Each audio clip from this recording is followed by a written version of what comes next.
just want to say, and Veronica, that song was so beautiful, and I felt like Zeta was smiling. Thank you for that, and thanks for everyone being here. All right, I did write mine because I thought I might be emotional, so forgive me for reading. Dear Dad, I found many letters this week that you and Mom had saved and gave back to me at some point in my 30s. My letters from camp, the day Nixon resigned, and I was so excited because I knew how happy you guys would be. I was 11, I didn't really know. Or one about a tennis tournament in painstaking detail, because you always made me feel like you would want to hear about each serve in a 4-hour game. Or the way I got to a ball that looked like it was going out, and at the last minute, how it hit the line. You celebrated the drama and the valor of both players in that.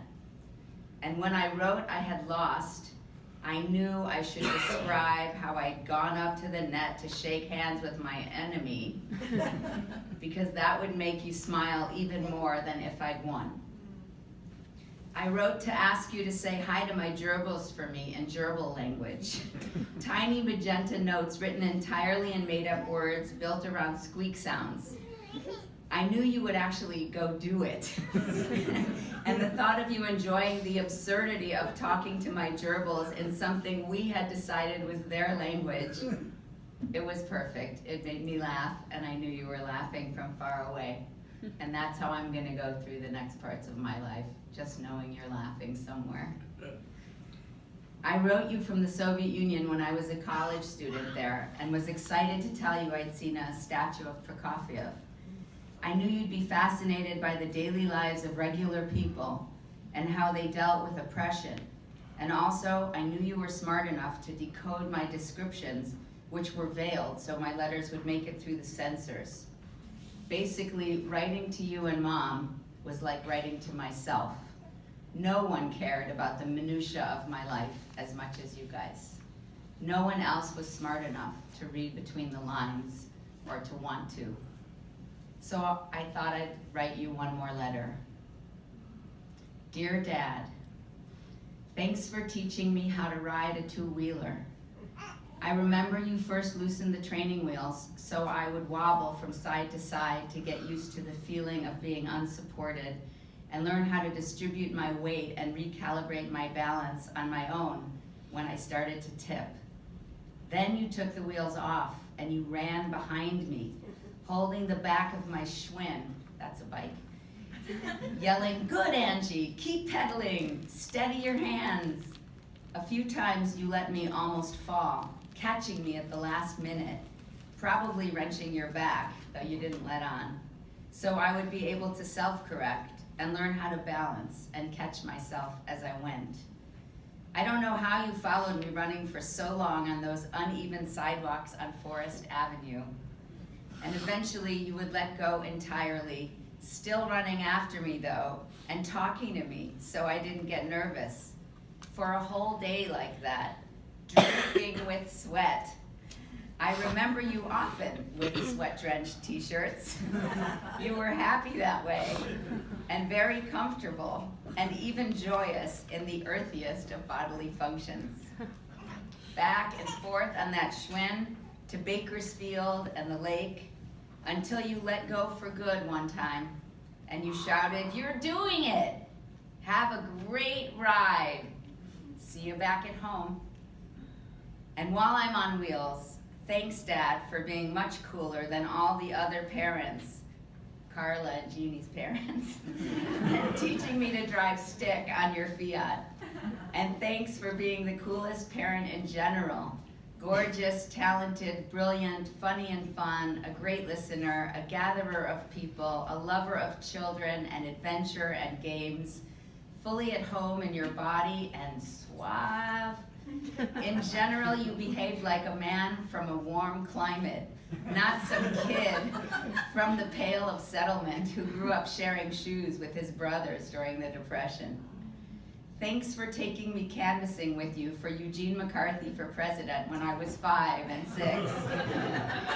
Even though some people shouted at us and one person threw an egg. You liked the fight. And I loved holding your hand and walking down the streets, hearing about the electoral system and how Congress worked. That's dating myself because it actually worked back then. God forbid if while we were walking, you saw someone letting their dog poop on the grass without a pooper scooper. Thanks for teaching me the S word and such an abundant choice of juicy epithets from such a young age. Do you remember I told you I believed in God on one of those walks? And you asked me, how could there be children burning in Cambodia if there were a God? I'm still working out the answers to your questions, but you seem to answer mine so well. And your stories about people in the newspaper or playwrights or your own life or composers, they were even more fun than Ali Upnik and Mishkit the monkey stories you made up on the spot for all of us kids and for all the neighborhood kids and our kids and all the kids here. You put us all to sleep with those stories. Thank you for dressing up in a good way.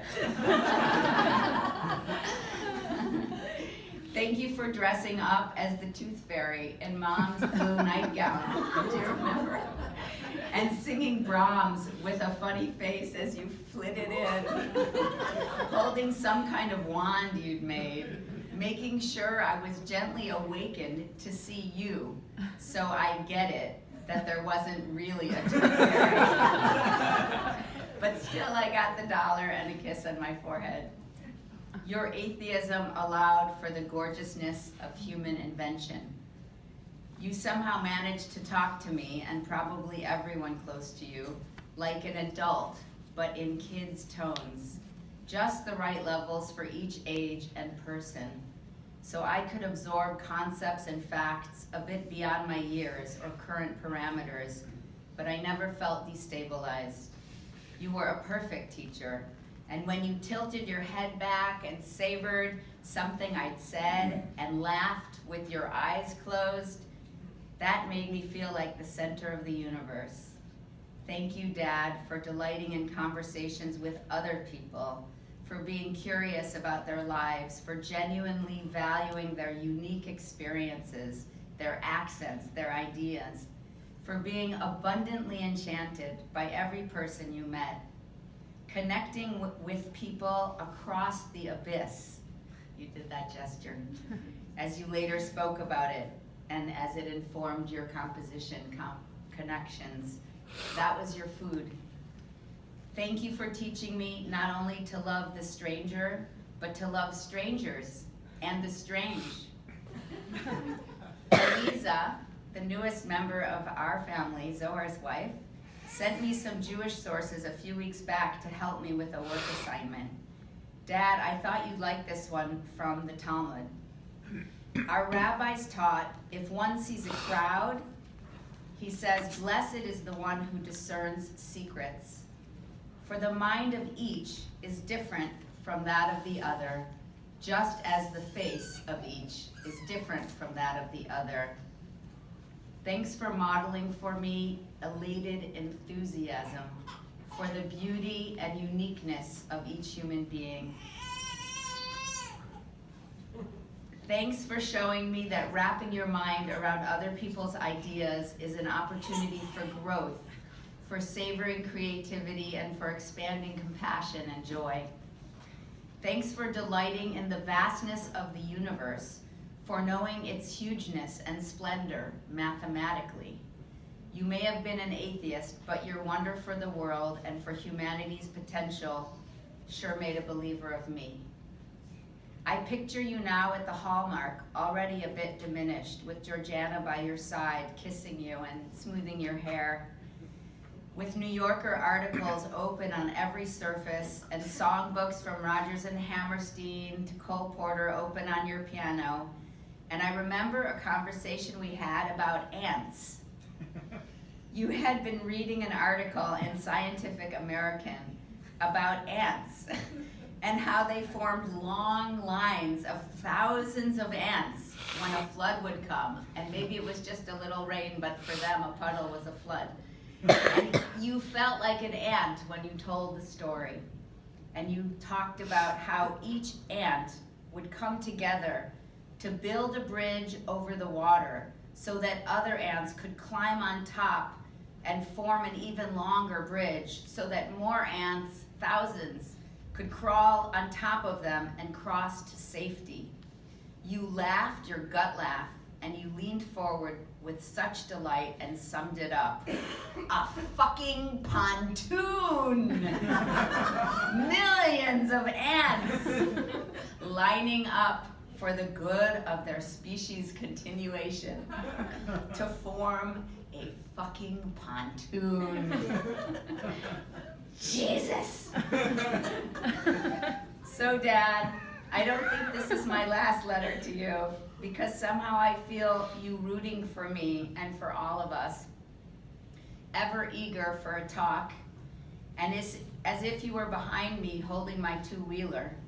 You've just let go a little more, but I still hear you laughing with pride and enjoying the wind on my face and shouting down the block from somewhere.